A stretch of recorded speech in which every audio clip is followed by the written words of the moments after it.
All right. Well, that'll get us right into it. Thank you all, as I said, for joining us for Ann Arbor for Public Power's Roundtable, Making a Muni, Pathways, Pitfalls, and Possibilities, Part 3, How Can We Build It Here?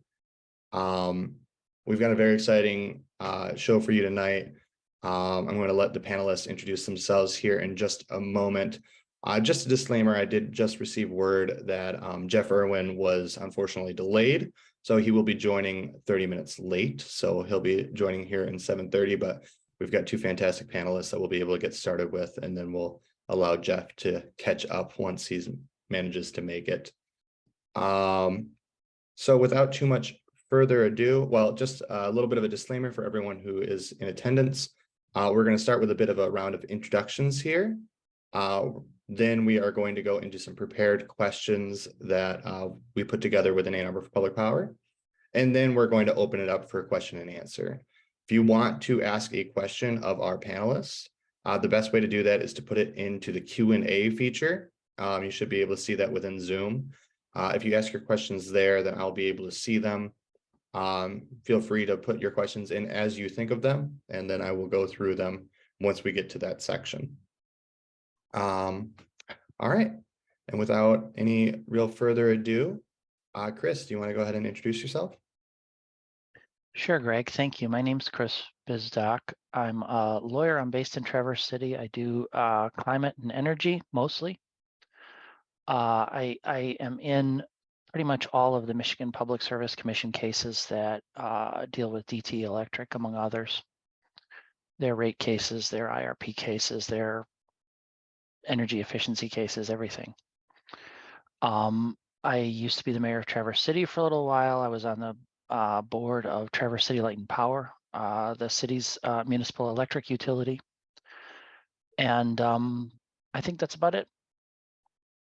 Fantastic. Thank you so much, Chris. And Darren, do you want to introduce yourself?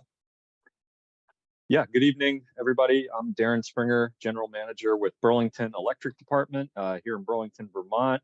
We are an over 100-year-old municipal electric utility for the city of Burlington, 100% renewable, first city in the nation to reach that accomplishment in 2014, and we're now striving towards becoming a net zero energy city by 2030.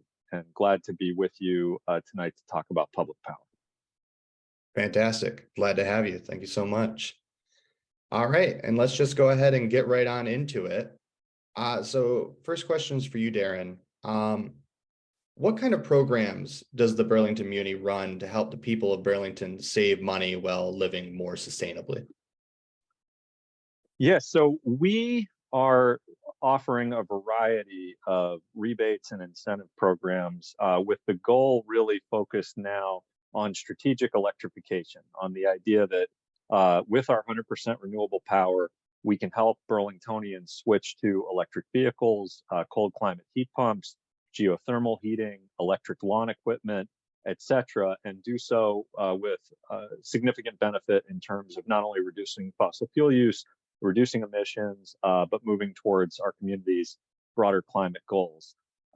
So a lot of what we're offering really goes back to 2017, which was the first year that we implemented the Vermont Renewable Energy Standard, which I had a chance to work on when I was in state government.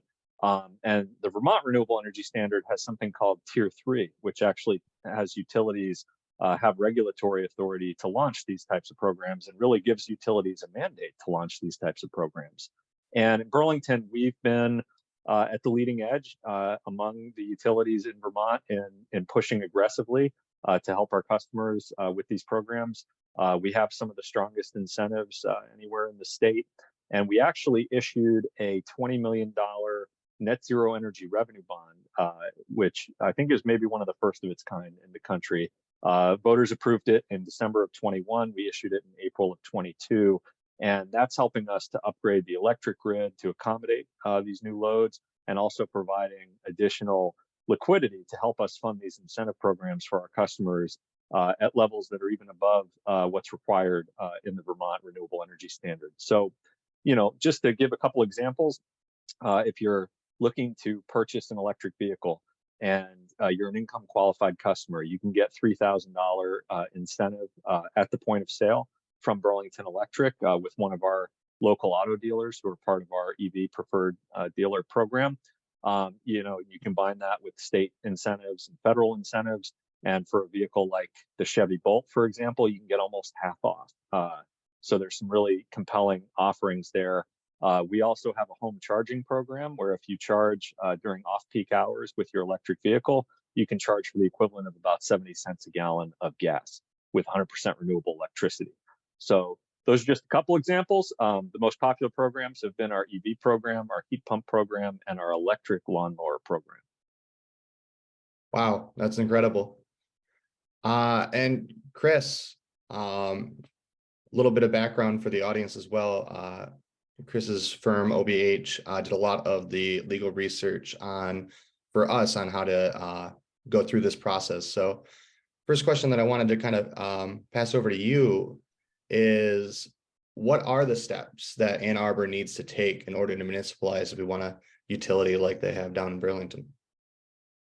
Sure, thanks, Greg. So the steps to create a municipal electric utility or a public power utility in your city are laid out, set forth already in the Michigan Constitution and also in the Michigan Home Rule Cities Act. So in other words, this is all part of the law now, and the steps are mostly prescribed there. The first step that you now, this isn't so much a statutory step, but it's more of a prudent practice step. You want to do a feasibility study, and you just want to look at what kind of costs are you looking at,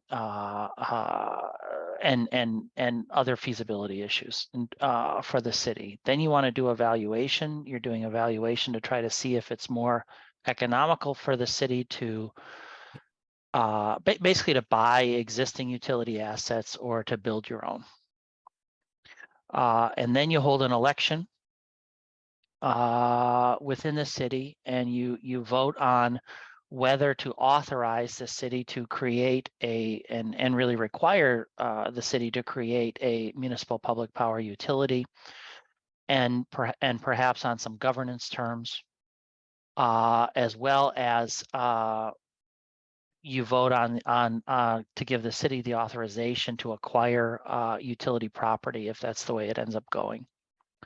The vote has to pass by a 3/5 majority to create the municipal power utility. The City of Ann Arbor's charter already has some provisions in it that are that would be necessary otherwise to amend to set this up properly, but you have some of those terms already. So those are really the main votes that you need. And you do need a 3/5 majority for it to move forward under the Constitution of the state of Michigan. Then you've got to decide based on your valuation and your feasibility study whether you want to basically build your own assets or purchase either in a negotiated sale or a condemnation action the assets of the existing utility, the incumbent utility, to move forward. And then you basically have to set it up. You have to hire people, you have to set rates, you have to make some filings with the Michigan Public Service Commission. The MPSC does not regulate much of the business of a municipal electric utility in Michigan, but there are a few requirements that you have to follow there as well. So, and you also have to obtain a franchise from the city of Ann Arbor. So hopefully at the point where the city had created its own utility, it would give that its own utility a franchise to operate in the streets and alleys of the city of Ann Arbor. So that's sort of an overview of the process, tip of the iceberg level. Awesome. I appreciate that very detailed tip of the iceberg. Thank you, Chris. Going back to Darren here, what are some competitive advantages that public power utilities have versus investor-owned utilities? And with the recent passage of the IRA, has this changed at all? Sure. And I have to caveat by saying that in Vermont, we have municipal utilities, we have rural cooperatives, we have an investor-owned utility on the electric side and on the natural gas side. And I think we have some of the best utilities across the different various forms in the country, all of whom are trying to lead on various efforts related to climate, all of whom are very community oriented. So I just want to put that out there to start off with. But I do think that there are some advantages that we have being a public power utility. Traditionally, I think what's been, kind of getting at your Inflation Reduction Act question. Traditionally, one of the kind of interesting dividing lines is that there were certain incentives within federal law that provided tax incentives for, let's say, building renewable energy facilities or production from renewable energy facilities that were not accessible directly to a public power utility. The only way we would get those benefits is if we had a third-party vendor who used tax equity financing to access some of that. And there's obviously a cost that comes with that. The IRA, with advocacy from the American Public Power Association, did bring down some of those barriers and create opportunities for public power to more directly access, federal incentives. I think obviously we have the ability to do tax exempt financing. So our net zero revenue bond that I mentioned is a tax exempt bond. You can typically get a more favorable cost of financing when you're going out for that type of bond relative to a taxable bond. That's something that we have as a municipal. Our friends who are rural cooperatives have a different federal financing program that they can access.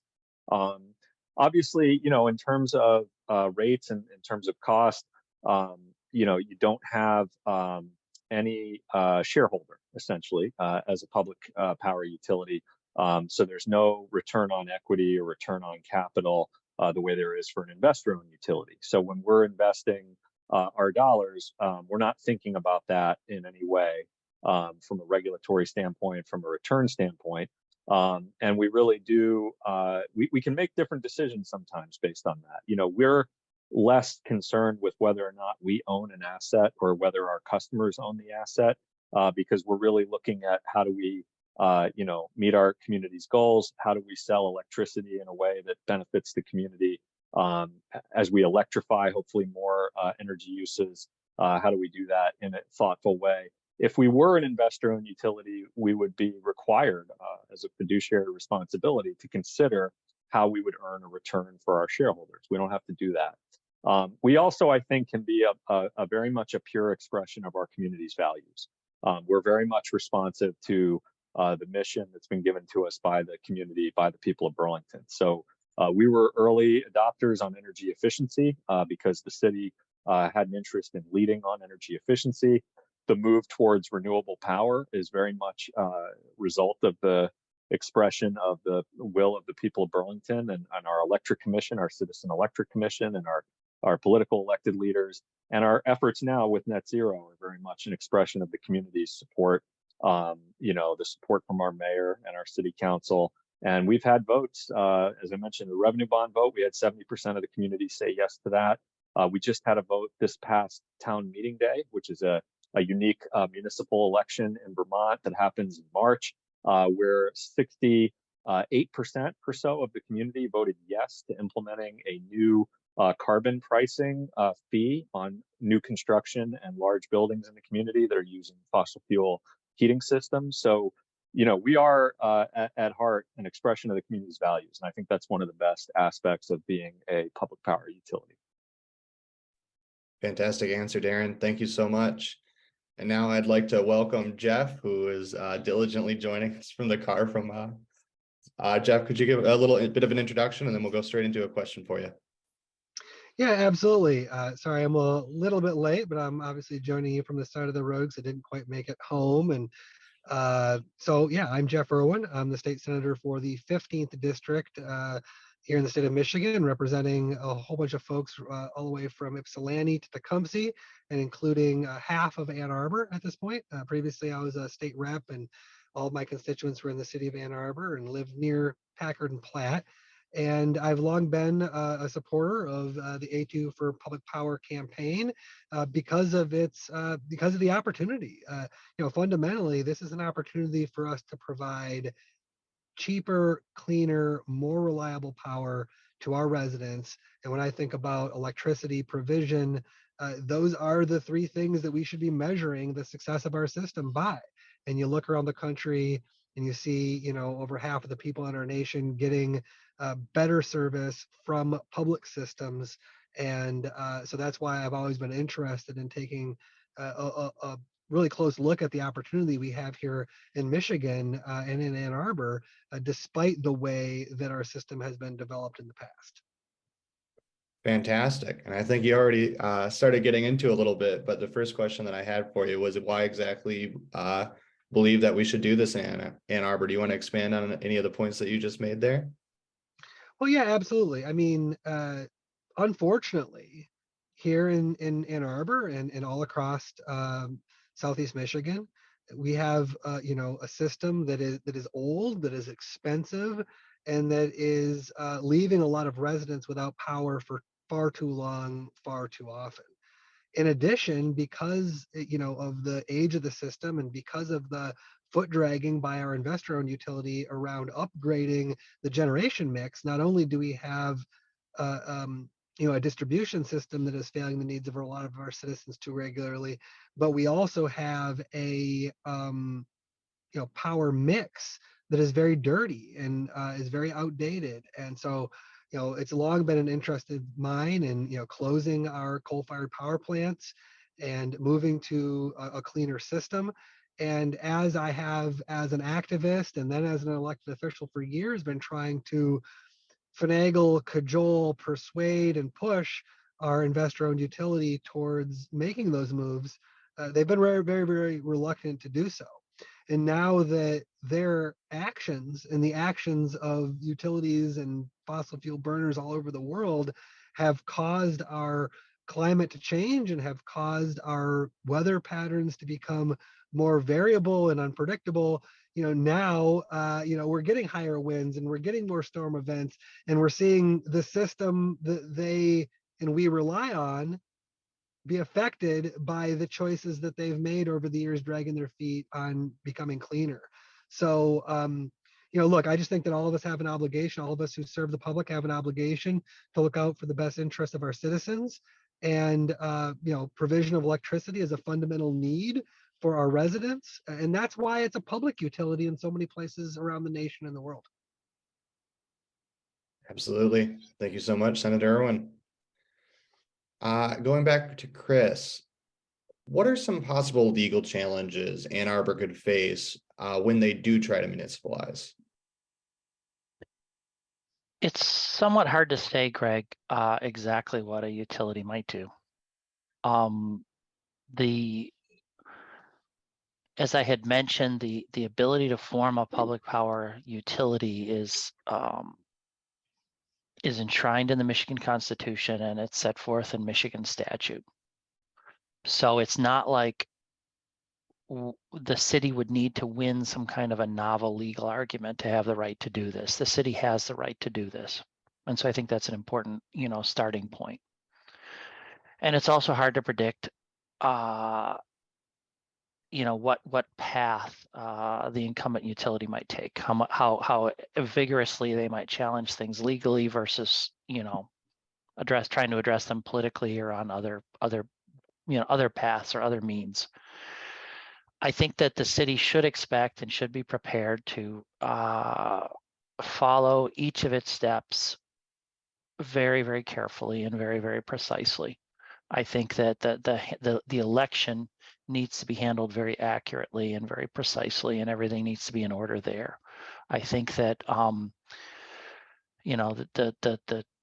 so I would say that really the authority exists. So if someone's going to try to challenge something, they're going to try to challenge whether real or manufactured errors in the implementation of the process along the way. And so I think that the precise implementation of the process and the careful implementation of the process is going to be key. If there is an attempt to condemn utility assets, by condemn I don't mean condemn like they're a nuisance, but rather to acquire them as the municipality has the right to do through eminent domain, then I would expect there'd be a big fight on valuation. How much is it going to cost to acquire those assets? And there's a lot of because it's a I use the term public utility, I think, in a little different sense than the senator does. And it's a public utility sort of in the sense that it's publicly regulated. It's not that it's publicly owned, but because it's a publicly regulated utility subject to the regulatory compact, there is a lot of information available in the public record about the nature of those assets, the depreciation lives of those assets, their net book value, their in some cases their condition. So there is, it's not as if we're acquiring and a black box entity. We're acquiring an entity that has a lot of information out there in the public record, but I would expect a very significant challenge, even if DTE did not challenge the authority of the city to create its utility or the steps it used to create its utility. I think you would have a very big fight on valuation if you were going to acquire those assets by eminent domain. So that would be, I think, another main area that I would sort of focus on. But really, I think this is about doing homework and following the steps correctly and precisely, and trying to armor everything that you do at each step along the way, and not an argument about whether you can do this, because you can. Makes a ton of sense. Really appreciate it, Chris. Gotta do our homework and be careful as we move into this fight. I'm going to go back to Jeff just to kind of even out the question distribution a little bit here.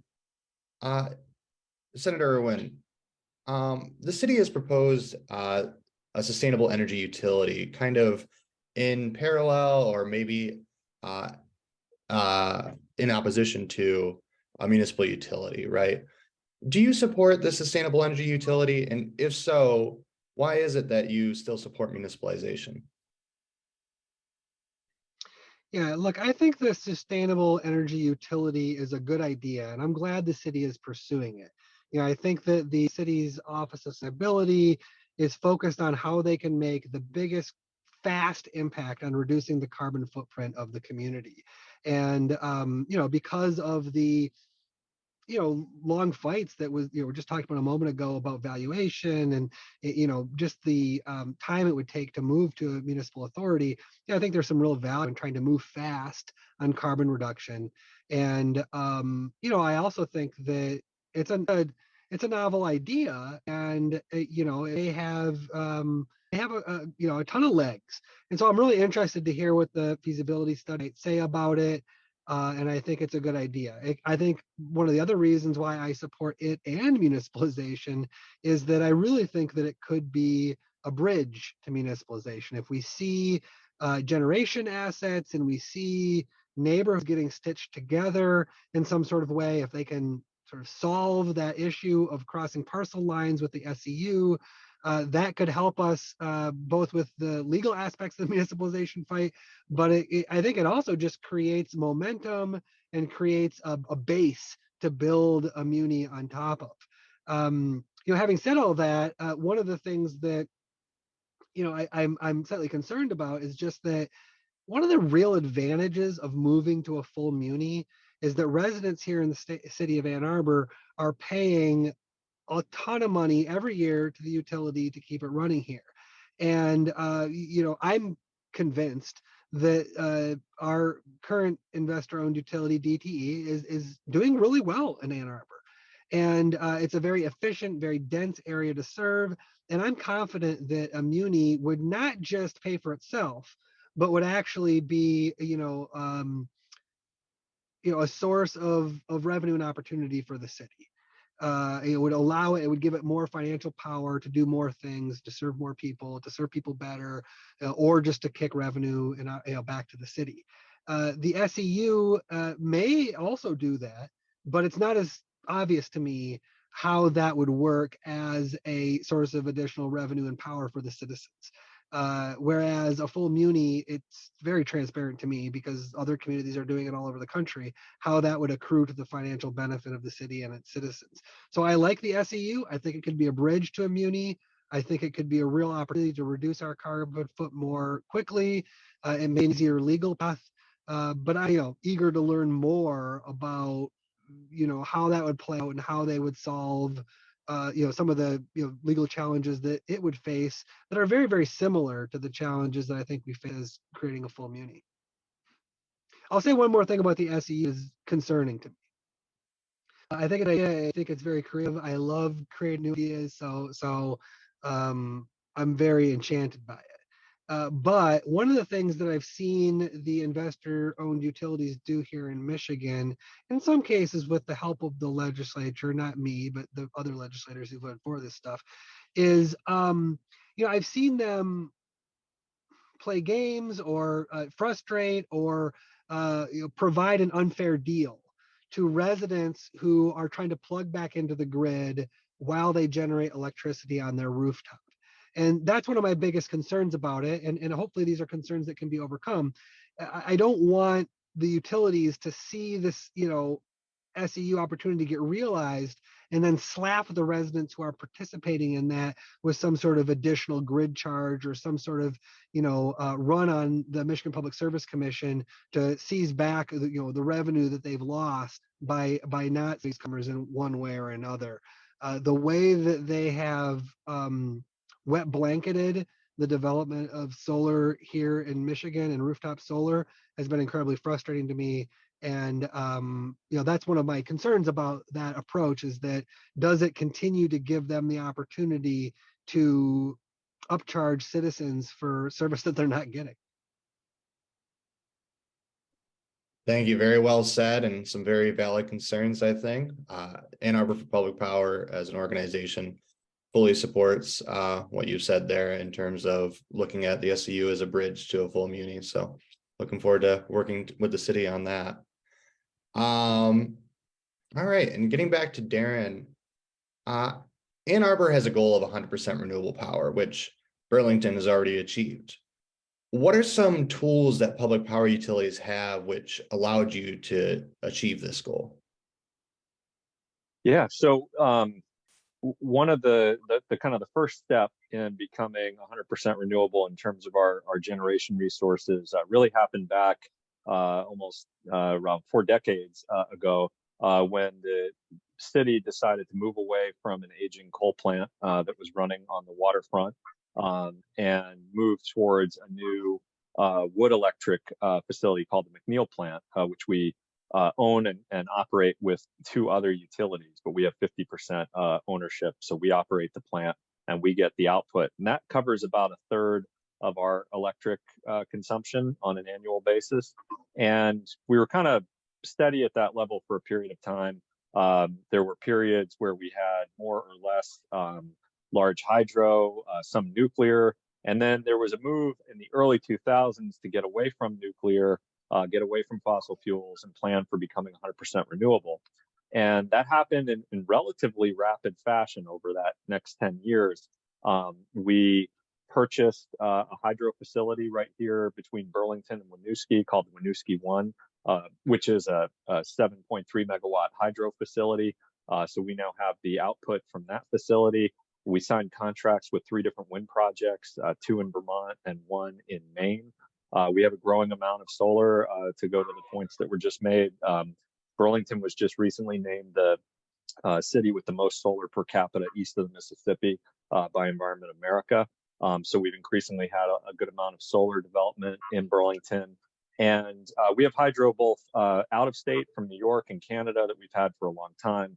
The in-state hydro that I mentioned, and we've also purchased some hydro as well. So it's a mix of resources. And I think that's an important thing. And we're having debates in Vermont over different resources. Some people are opposed to wind. Some people are opposed to hydropower from out of state.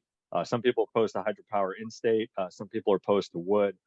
Some people, believe it or not, are opposed to solar. We have all these different debates. But the point that I have that your conversation is definitely reinforcing is, the alternatives to all of those resources, imperfect though they may be, is coal, natural gas, oil generation, and nuclear on the New England grid. And we've made a concerted effort to move away from that.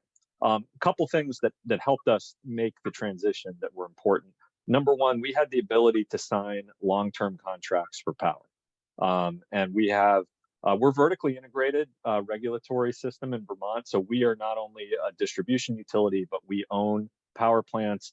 We own generation resources. That's different than a lot of states that have either partially or fully deregulated their utilities, where different utilities own transmission and distribution and generation. So we're vertically integrated. So we own and operate power plants. We also sign 20, 25-year deals for power at stable prices. And so that's been a tool in the toolbox that the state of Vermont has encouraged very much, is that utilities should sign long-term stable priced contracts. When the market for energy is cheap, those contracts may not look as good. When the market's very expensive, it really does help. And Vermont's rates overall are typically second lowest in New England, next to Maine. Sometimes we're a little bit better than Maine. Sometimes we're not quite as good as Maine. And Burlington, our residential rates are some of the lowest in the New England region. We have very, very good rates for residential power. Our commercial industrial rates are about average for Vermont. So, that ability, I'd say the other thing is we have really strong state policy when it comes to renewable energy. And I had a chance to work on some of that in the previous administration and state government. We worked on a net metering bill that really did help expand the amount of both community and rooftop solar that was deployed. We worked on the renewable energy standard that created further impetus for development of renewables and contracts for renewables. And we have, I think, over a period of years, really strong state policy push towards renewables that's been interrupted in certain aspects during certain times, but generally has been pushing us in that direction. And last but not least, we had the support of the people of Burlington. That purchase of the Winooski 1 hydro, for example, was another instance where the community voted yes, let's move forward with that. So, going back to my prior response, being public power, we can't move forward on some of these big steps without the support of the community. And the community has backed the move towards renewable energy in a really consistent way. Incredible. Thank you so much, Darren. I know that probably many of us living in and around Ann Arbor are salivating at the thought of a utility like yours. Chris, moving over to you, and also just a little bit of a call out for the audience. We'll be moving into question and answer here pretty soon. So if you've thought of any questions, please do pop them in the Q&A. I'm sure there's tons of great information to get out of these speakers, so wouldn't want to pass up the opportunity. But Chris, moving into the final prepared question for you, do you believe that a successful municipalization campaign in Ann Arbor would make similar campaigns across the state more likely to succeed? Yes. And would you maybe expand on a little bit of why? Somebody needs to show the way as a practical matter. Most of the munis, I'm very familiar with the Traverse City Muni, which used to be Queen City Electric, right? Which tells you something about its vintage. Queen City of the North, although I think Marquette is really the true Queen City of the North. And, it's a similar age as Burlington, right? These things started up either with, very early hydropower over 100 years ago, over 120, 130 years ago, with early hydropower, or with the advent of some of the fossil fuel generation and the electric light bulb. So a lot of these munis are as old as light bulbs, almost. And they haven't been actively created, at least not in Michigan, in a while. But all those laws exist, and a community like Ann Arbor that has know-how and that has resources and that has a community support and is willing to, show the kind of determination to see a process through, and especially one that's driven at the grassroots level, like this one seems to be. Those are all lessons then that other communities, if they choose to, right? It's up to a community what they want to do. But if a community chose to do so in this day and age, Ann Arbor really is in a leadership position to kind of show the path and show the way. So I do think it's not so much a legal question as maybe more of a project accomplishment question, and perhaps a political question, and maybe some other things. But Ann Arbor, I think, is, other than this city, well, I guess Ann Arbor is one of the large and thriving cities in Michigan that's not under public power now. And so I think it's in a good position. It has the capacity. It has the know-how within the community to get something done if it chooses to do that. If it chooses that that's what's best for the community. And then other communities can follow that path once it's already been laid down. Fantastic and inspiring. Thank you, Chris. In rounding out our prepared questions segment, moving over to you, Senator Irwin. At least for me personally, having been without power for 9 days during the most recent ice storm, it's on the top of my mind. And I looked jealously over at our neighbors in Chelsea and Wyandotte and Lansing, who experience power outages lasting no longer than a day. And I'm wondering, why do you believe that public power utilities like Lansing, Chelsea, and Wyandotte performed so much better than DTE or Consumers Energy did in the most recent ice storm? Well, I think there's basically two reasons. And let me start by just saying that, I don't think that having a public power utility automatically means that your power is going to be more reliable. But I think that there is a lot of context here in Michigan that could lead us to reasonably conclude that it would be. And an important part of that context is what you just said, is that, in recent years, that's just been the fact that these communities who have public power have done a better job. I think there are two main reasons, and there may be a host of others, but the two that come first to me are, one, and maybe most importantly, there's just a different system of accountability. With an investor-owned utility, the accountability is to the investors, it's to the shareholders. The bottom line is to make money for the people who own the company. That's what DTE exists to do.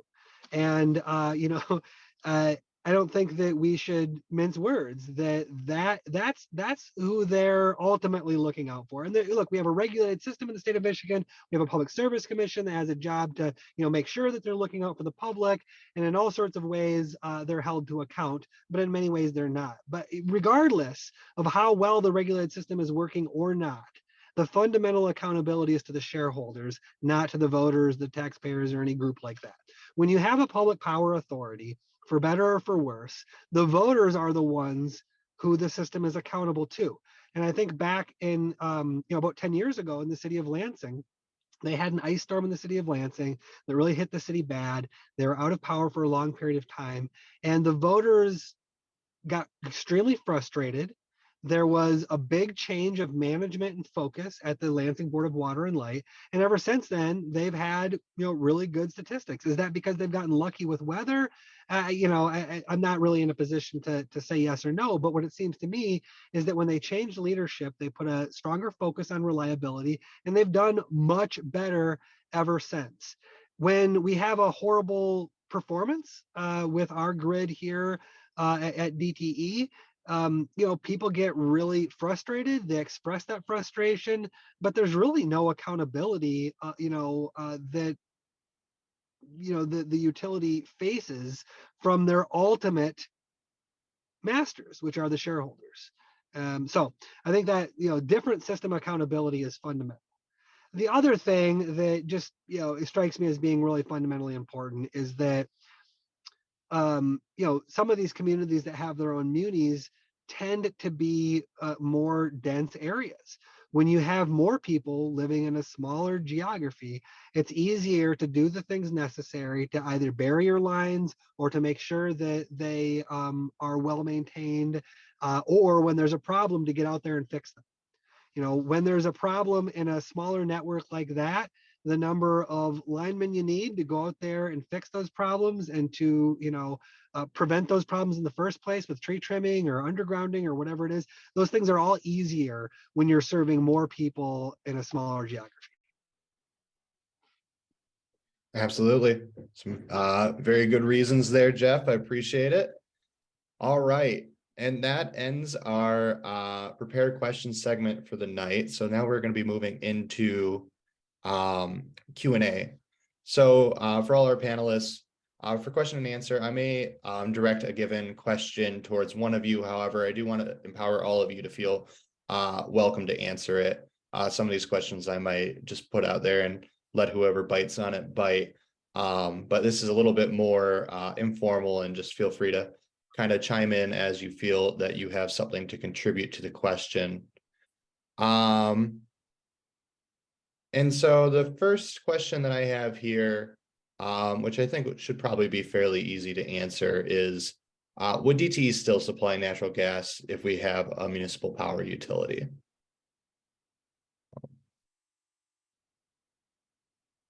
Jeff or Chris probably be the best to answer that question.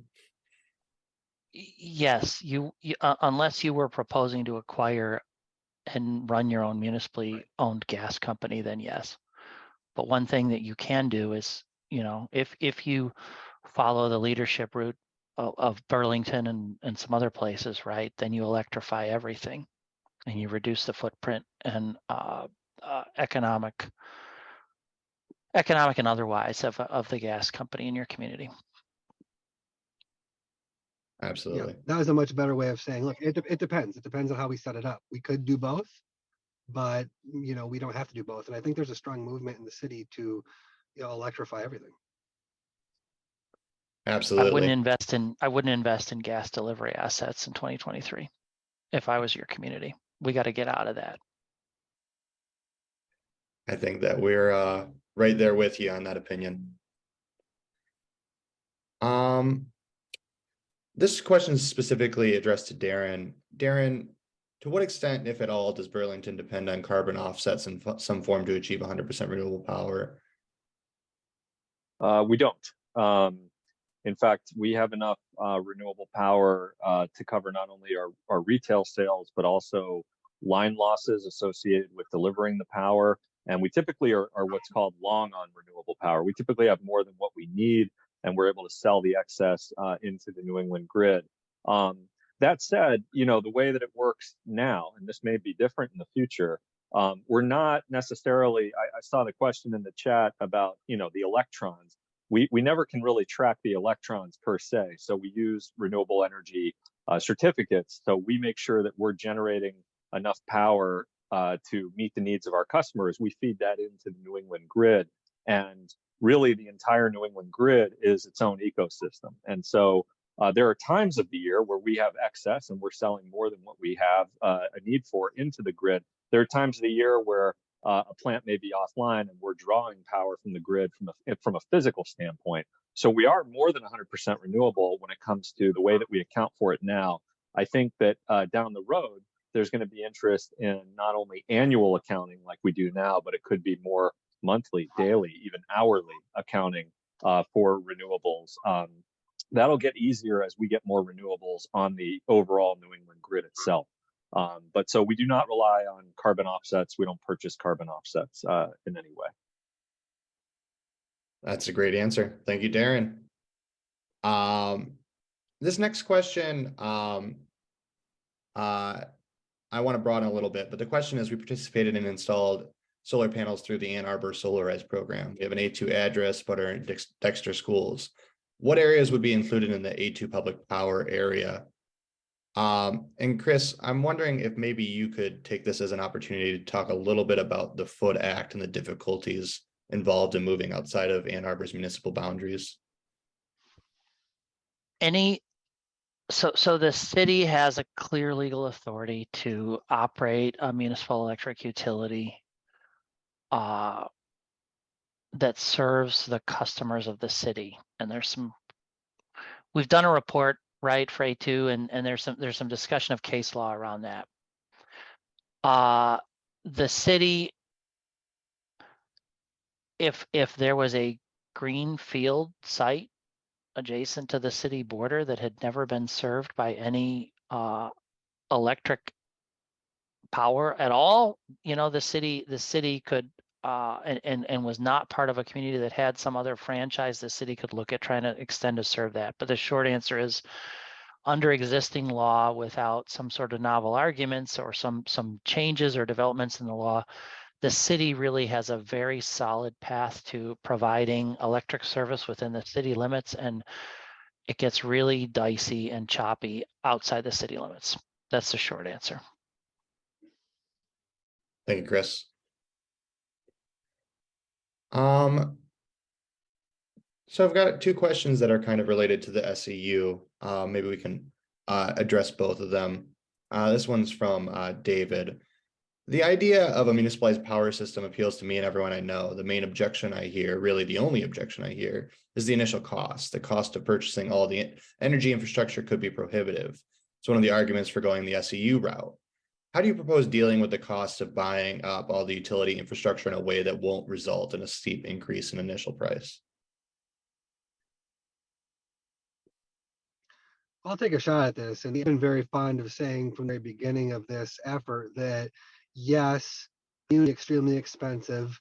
The only thing more expensive than that would be to not have immunity. So, I just like to stress the fact that we're already paying for these assets and we keep paying every year. And so, sure, would there be a big price tag? Yeah. But, if I think what you have to do is you have to compare that price tag to what the ratepayers would pay, over the years necessary to finance that price tag. The city of Ann Arbor is a great investment, and the city of Ann Arbor utility is a great investment for people around the world.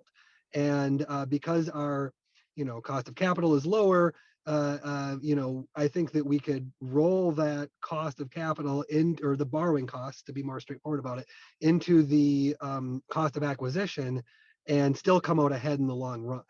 And so it's sort of like looking at buying a house versus renting. Is it more expensive in the first month to buy the house than rent? Well, not really. Not if your mortgage cost isn't higher. So we have to run the numbers, look at the financial impact of what would it cost to acquire, what would that look like versus our rate base on a monthly basis. I think that what we'll find is that the price tag may be large, but it's going to be less large than we're paying currently as renters, essentially, of the system. Makes a ton of sense. Chris, please expand. So as of the last commission order in the last DTA commission electric rate case, which was November 18, 2022, DTE has a jurisdictional rate base of $20.4 billion, and customers pay an overall rate of return on that $20.4 billion of 5.42% on capital, which and then 50% of that is a 9.9% return on equity. So I assume the city has good credit quality and has advantageous borrowing rates and can bond at favorable rates. So, it's hard to believe you'd be paying more than you're paying for you're already paying a return on all the assets being used to serve you now. And you're paying a lot. Absolutely. So short answer, at least from what I heard, is we're already paying for the assets. It's just a matter of who owns them. Fantastic. Another question for Darren here. Did the Burlington Muni have any issues with transitioning to renewable energy, even with the political power that comes with having a public utility? Are there any lessons learned in that transition? It's a good question. I think, we are unique. I know earlier, I think Chris referenced that most, state regulation is not applied to municipals, that there's only a few pieces of state regulation. In Vermont, we're regulated at the municipal level and at the state level. So we're subject to the PUC jurisdiction. We're governed by a citizen commission, and we're also subject to the city council and the mayor oversight as well. So we have multiple levels of oversight. I think it's worked very well. With renewables, I think the biggest challenge we have, and it's more of a current challenge than it was a challenge during the transition period necessarily, is, and this is a Vermont challenge, not specifically a Burlington challenge. We're dealing with a bit of a perfect enemy of the good situation where, as I mentioned earlier, different advocates may pick apart different resources and critique them. And, we have active groups that would like to shut down our wood chip electric plant. We have active groups that have led to a de facto moratorium on wind energy development in Vermont. You really cannot permit a new wind project in Vermont. There's been some of that activity around solar. We still have a pretty active solar deployment. And with hydropower, a lot of the older existing hydros, every time they go up for relicensing, they get downgraded in terms of their power generation because of other values coming into play, whether it's balancing recreation or wildlife resources, other things. So the thing I'm concerned about is I think we have some leadership on renewables in Burlington and in Vermont. Advocates are pushing for, additional leadership, which is good. But we've lost sight a little bit of the fact that most of the grid in New England and most of the country still relies on fossil fuels for electric generation, and that we really need to be for all of the renewables and more of them all, as opposed to picking apart which ones we think we like and don't like. So that's been an interesting challenge. And I think it's something that we see once we got to this point of being 100% renewable, or Vermont being, where it is, which is close to, I think we had Washington Post had an article over the weekend said Vermont has the cleanest power generation in the country. Living here, you wouldn't think that from the debates that we're having. So we have a little bit of that challenge at the moment. Thank you, Darren. I look forward to that being our challenges. Fantastic. And this one probably very appropriate for Jeff, though. Curious for anyone else to chime in on it as well. We now have a trifecta in Lansing with Democrats controlling all three branches of government. Is municipalization still an important tool to push our state to a just transition to electrify everything and power it with efficiency and renewables? Well, personally, I think it's critical. I've said before at some of these forums on public power that I simply do not think we can meet the goals of the A20 plan if we continue to rely upon our local investor-owned utility for power. They have plans to, close more fossil fuel plants and convert things over the course of, the next 25 years or so. And that is not anywhere close to the kinds of goals we've set in Ann Arbor. I don't think it's anywhere close to the kinds of goals that the planet demands. And so, I think that if we are serious about getting to 100% renewables, we need to push a lot further locally. Now, having said that, I do think that the changing political reality in Lansing allows us to push further on a state level towards 100% renewables. There was just legislation introduced, a couple days ago that, calls for the state to move to 100% by 2035, which isn't as aggressive as the city's goals, but it certainly is, the most aggressive thing that's been put forward in Lansing in a number of years. Now, there are some details with that around nuclear and other things that people may not be satisfied with, but that is what we're talking about in Lansing right now. But I can tell you that even with a 1-vote Democratic majority in both the Senate and the House, it's going to be hard to pass important legislation that can move us forward on these issues. So just a couple weeks ago, maybe a month ago, I introduced community solar legislation in Michigan. Community solar, which is an opportunity that's available to customers in many states, is not available here in Michigan. And I'm running into a lot of opposition on both sides of the aisle to the opportunity to give citizens a chance to invest in clean energy through community solar. Anytime we talk about these issues that might present challenges for the investor-owned utilities, they're able to organize their employees, the communities where they operate some of their bigger facilities and pay a lot of taxes, to come forward and say, no, this relationship is important, and we need to maybe not do so many things that are environmental that might close this plant in this community, or that might shift some of the workers from this employer to a public employer. And even though I think we can make a really strong argument about how a public employer could provide even better benefits and even better working conditions and could be an asset to a just transition, all of these issues are complicated. And when you have a 1-vote majority, it's very easy to scuttle good ideas. And so, this is a fight that I would invite anyone to, help me in Lansing, because we need all hands on deck to try to encourage the legislature to push as fast and as far in clean energy as we can. But I don't want to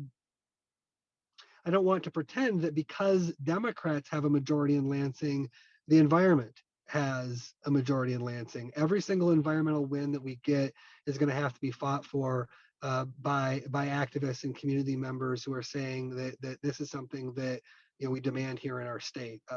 Because the utilities have a lot of influence on both sides of the aisle. Incredible answer. That's a really good way to put it, that the environment still needs the grassroots. So thank you. We've got a couple of different questions here that are kind of dealing with the idea of purchase power. Is it realistic? I mean, Darren, maybe you could answer a little bit of this from your position. Is it realistic to really generate all of your power that you need for a city within its city boundaries, or do you need to rely on purchase power And what opportunities would a municipal utility have to purchase power from outside of its city? Speaking for us in Burlington, the McNeil plant that I mentioned, the wood chip plant, is a 50 megawatt plant. And when it runs, if we were to get all of the output, I mentioned we share half the output with two other utilities, and we get half the output. But if we were to get all of the output when it's running, you would essentially power the city of Burlington. Now, it doesn't run 100% of the time. It runs around 60% of the time when it's economic and we have adequate fuel supply. So you need other resources as well. I mentioned we have hydro right on the border of the city. We have solar in the city, but we don't have all the resources to run Burlington within the city, nor do we have Burlington set up as a microgrid where we can really island it from the other parts of the Vermont or New England grid. There's experimentation with that in much smaller communities in Vermont, creating those types of microgrid situations. But for a city like Burlington, we haven't tried to do that. We do have, just to go back just on the point that was made earlier, that I think Jeff was making, we do have a significant amount of our infrastructure underground. We do have a tight geographic compact area. Average Burlington customer sees, one outage a year for a duration of an hour or less. And we certainly have, during ice storms, like you mentioned, areas of rural Vermont where we're seeing 2, 3, 4 days of outages. So we do have a very reliable system, but we do, a lot of our power is within a local footprint. One of the wind projects I mentioned is about 10 miles as the crow flies from Burlington. I can see the wind turbines from my neighborhood here in Burlington. But we also have power from Canada, power from New York, power from Maine, power from elsewhere in Vermont. I think if it's possible to do, it's great to have a lot of local generation, but with generation just generally don't want all your eggs in one basket, geographically or resource-wise. It's prudent to have a mix of resources that are located in different areas that have different operational characteristics to isolate you from the market challenges or geographic challenges that might come from a weather event, from different things. So I tend to think of it just like anyone would think about the stock market. You want a diversity of resources with power, just like you wouldn't put all your eggs in one basket in terms of financial investments. Fantastic. Thank you, Darren. And Chris or Jeff, could you speak a little bit to the situation in Michigan when it comes to purchasing power? What does that sort of look like? Well, I'm sure Chris is much more knowledgeable about this than I am, but just like Burlington is part of the New England region, we're part of the MISO Midwest region. And so similarly to their opportunity to purchase power from the transmission system, just like DTE and Consumers Power do, municipal authorities have the same opportunity to connect into that transmission system and purchase power, just like our investor-owned utilities do. And if Ann Arbor were to move to a Muni, I suspect that we would want to, develop as many generation facilities and capacities as we could here locally, but we would also probably rely upon energy that we purchased off the MISO grid. I agree with all of that. And I guess I would only add a couple things. Most of the munis and Lansing and Holland are two big notable exceptions. Most of the munis purchase all or almost all of their power. And most of the munis also have a relationship with the Michigan Public Power Agency, or MPPA, which is that's their business basically, to hook municipal electric utilities to meet their needs for purchase power and generation.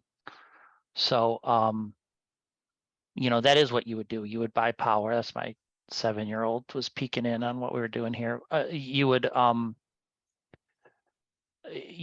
buy power, and you probably would hook up with MPPA at least initially to help you broker that. Fantastic. Thank you, Chris. Thank you, Jeff, and thank you, Darren. Great answers from all of you.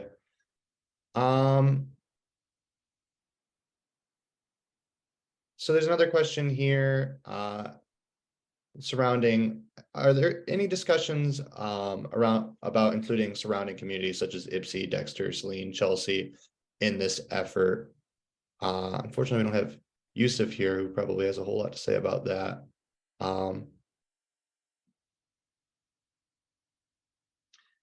mean, look, I think Greg, you might be as good of a person to answer this question as any of us, because I think it depends somewhat on the impetus of the, folks who are involved in the community. Just as, one person who's involved in this effort and has been for a while, I guess I'll say two things. One, I do think it's important to mention that now County Commissioner Yusuf Rabi passed a resolution at the county to look into the county being able to do this. It's not a concept that I've really wrapped my head around yet, but I think it's interesting. And everything I know about it, though, is it gets back to what Mr. Bzdok said maybe a half hour ago, which is that the legal authority, to the extent I understand it, and the constitutional authority, it seems to be around the rights of particular municipalities to do this. And I think that as soon as you cross boundaries, things just get a little bit more complicated. Beyond that, I'm not particularly knowledgeable, but one of the things I've always thought is, this is such a big and complicated endeavor. Let's try to keep it as simple as we can out of the gate and look at opportunities for expansion along the way.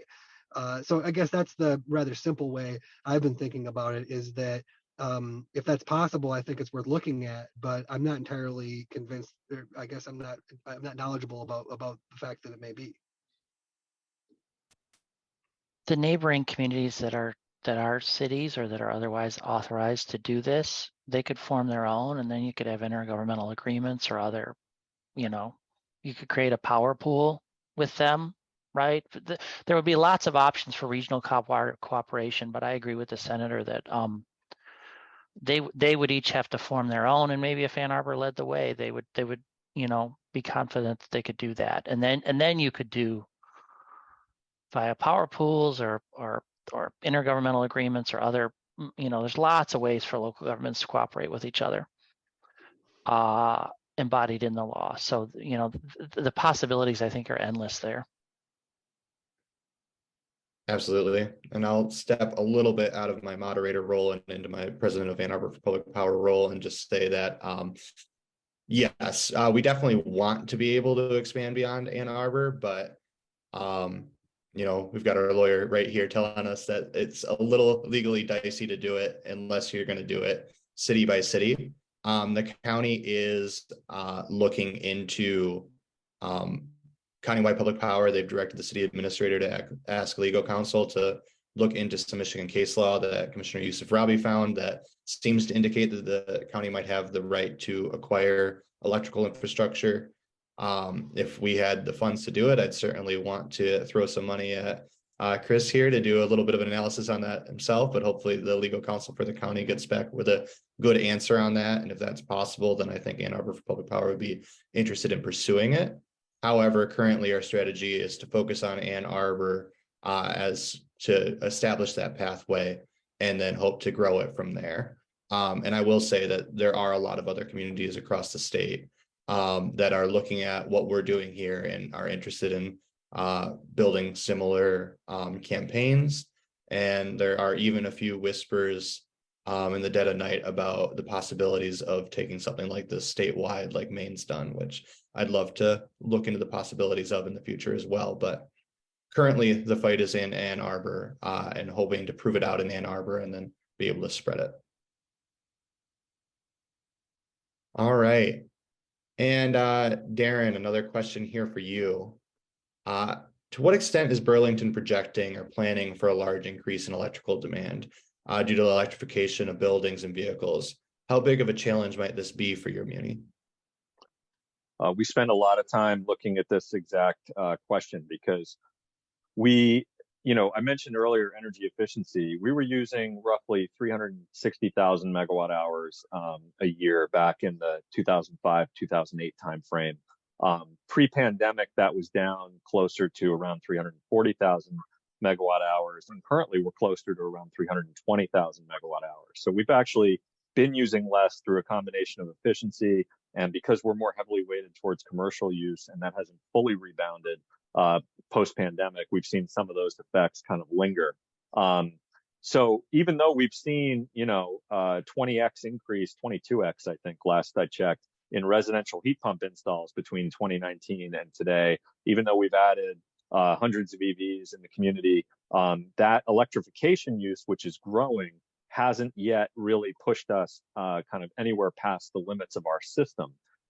That said, our revenue bond is in part to invest in some of the types of upgrades that you would want to anticipate future load growth. There's, I think, a responsibility we have to be very thoughtful and prudent in how we invest for future load growth, because we don't want to get too far ahead of where customers are and be investing in maintaining an infrastructure that we don't yet need. On the other hand, we don't want to get caught flat-footed if there's exponential growth and telling people that we don't have enough capacity on a particular circuit for them to put in an electric vehicle or a heat pump. So we're doing a integrated resource plan right now that's looking at various projections around future electric use. Some people think it's going to double or triple. Our analysis is that it would be closer to maybe 65% growth relative to today. And that means we need to invest in infrastructure when we hit that point. We also would need additional renewable resources to help meet that load with renewables. So it's a very relevant question. It's something we put a lot of time towards. Fantastic. And just a quick follow on to that with another question. Is Burlington looking at utility level power storage in the future in some form? We are. This is an area where we're not a leader, and it really is because of what I mentioned earlier, which is we have really strong reliability. So where we've seen battery storage deployed in Vermont is much more in rural Vermont. Green Mountain Power, which is our investor-owned utility, is very forward-looking and is doing a lot with battery storage because they're seeing it as an opportunity to get residents or businesses that might have a generator, for example, to be able to get off of the generator, have backup power through the storage, and then they can tap into it, during monthly peaks to try to mitigate peak costs. For us, the value stream is really, to date, has only been with the peak cost reduction, and it hasn't really penciled out as of yet. Now, we're looking into it actively. There may be opportunities for us, particularly with the Inflation Reduction Act now, adding some incentives to access storage in an economical way. But for us, I think it's going to have more of a peak reduction focus because roughly 15% of our power supply costs as a utility are based on how much electricity our customers are using during the 1 hour of the year in the summer when the region is peaking. And so everything we can do to lower our usage during that period of time is going to have a benefit for customers. And that's where something like battery storage could come into play. And we're actively exploring it. But we're not a leader in that area, but it's for a good reason because we're extremely reliable and haven't had the need as much to go towards that initially. Fantastic. I believe that we only have one more question in the queue here, which, if we end early, then no harm there. But if anybody has some last burning questions, this is kind of about final call to get them in here. But this question is, are there any legal or logistical issues involved in building an SEU that could make it a bridge or a roadblock to a full Muni? Would the SEU leave us dependent on DTE distribution infrastructure that so frequently fails? Well, I'll take a crack at it. On the first score, I see it as a bridge and not a barrier. If there are ways in which it is a barrier, I'm not seeing that. When it gets to this other question of would it leave us reliant on DTE, that kind of gets into the concerns that I was expressing earlier when you asked a similar question, Greg. And I'm not certain that those fears would be realized because I'm not yet certain exactly how the SEU would work. My understanding, based on what I've heard so far, and I hope we're going to get a lot more information on this soon, but my understanding based on what I've seen so far is that the contemplation is that this SEU would run on top of the DTE grid and people would continue to be DTE customers, but would get some percentage of their power from the SEU. If that's the way it works, then yes, they would continue to be DTE customers and would continue to be reliant on that and would continue to have to pay a bill to DTE, which is what would really spike my concerns about DTE then turning around and saying, wait a second, we've got these customers who aren't using enough power anymore. And so there should be some sort of extra upcharge that they pay as a result of being a part of this SEU, just like they've done with rooftop solar users. Rooftop solar users got brought in original net metering policy. And then, now the rug has really been pulled out from under the industry. Now that, DTE has earned this inflow outflow business where they get to buy your power at a very low rate and then, sell you whatever power you need at a very high rate. So, I think it still remains to be seen how all that plays out, and it depends on exactly how the SEU is organized. I can see that system being developed in such a way where, it completely separates people from their reliance on DTE. But so what I've heard so far is that the contemplation is that they would be customers of the SEU and customers of the investor-owned utility. Fantastic. Thank you, Jeff. All right. Well, has exhausted all of the questions that we currently have in the question and answer portion. It is a beautiful day outside right now, and I'm sure Jeff is probably eager to get out of his car. So maybe we'll end it here a little bit early. But I got to thank you all so much. This was extremely educational and just some very fantastic conversations. So thank you so much, Darren, Chris, and Jeff, for your contribution here. And thank you so much to everyone who attended, asked these deep, engaging questions, and really helped us get to the bottom of a lot of how we make a Muni. So yeah, thank you all so much. I will also just say a few little plugs for Ann Arbor for Public Power. This is going to be posted on our YouTube. We'll share it to our social media. If you're not following our social media, you should. A2 Public Power at Twitter, Instagram, and Facebook. We also have an email newsletter that we send out about once or twice a month. Please subscribe to that. That is probably the best way to stay up to date with everything that we are doing. So if you've been following Ann Arbor for Public Power for a while, you consider yourself a supporter. Becoming a member is that kind of way to say, yes, I am behind this. I want to get involved in some way, whether that's, a monetary donation or volunteering. There is a free tier, so do not be scared away. However, donations are much appreciated, and you can always do that through our website. So yes, we will be launching our membership. And thank you all for attending so much. And yeah, have a fantastic rest of your day.